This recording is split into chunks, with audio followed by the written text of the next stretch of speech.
Next we have Dr. Dan Eichenbaum.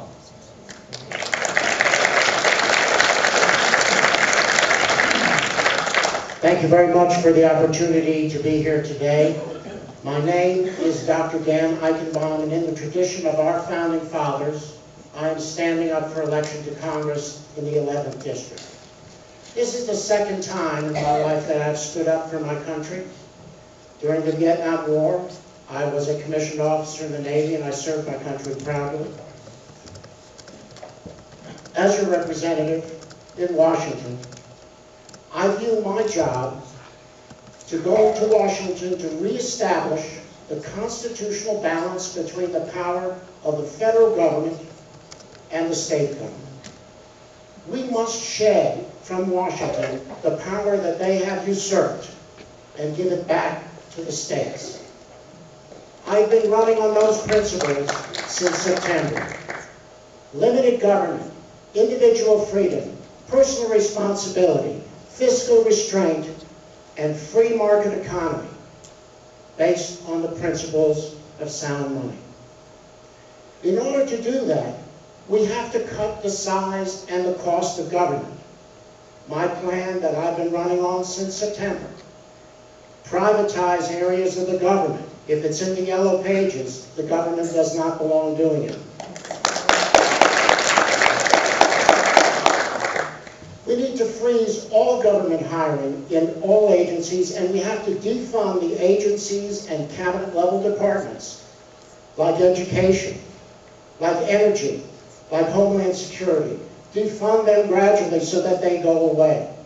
We have to address the entitlement issue. If you are drawing Social Security, if you're over 55, that's an agreement you made with the federal government. We cannot take that away. It would be immoral. So we must privatize those systems from the bottom up in order to get the federal government out of our lives.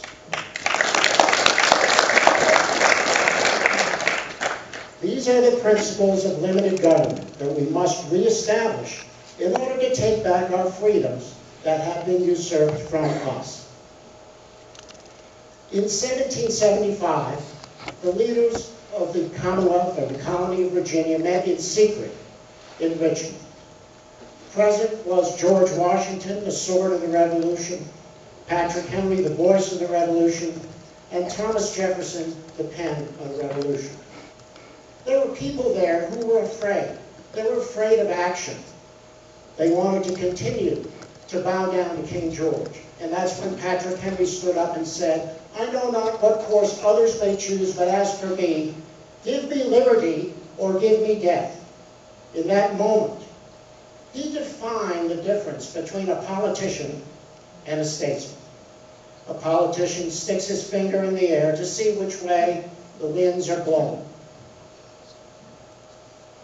Shall I vote for cap and trade? Shall I vote for TARP? Shall I vote for Obamacare? Let me see what Nancy Pelosi says, and I'll make up my mind. That's what we have in Washington today, and that's what we must get rid of this year.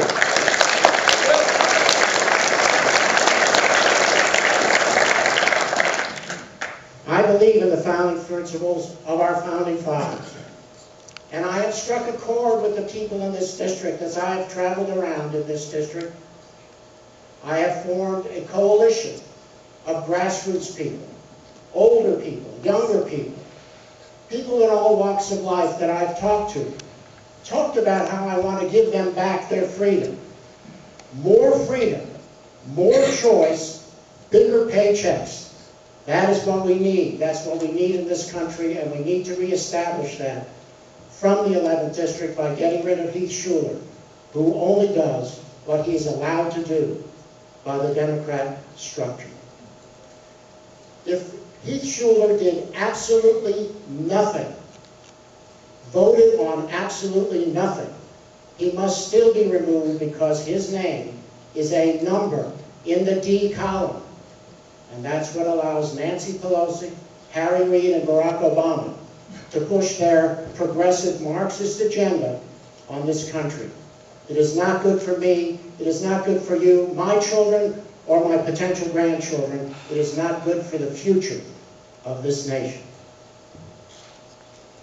The motto of my campaign is trust in freedom. I want you to understand that. I'm asking you to trust in yourselves, because if you trust in yourselves, not the federal government, you are trusting in freedom. I need your support on the 4th of May. Thank you all so very much. It's been a great trip.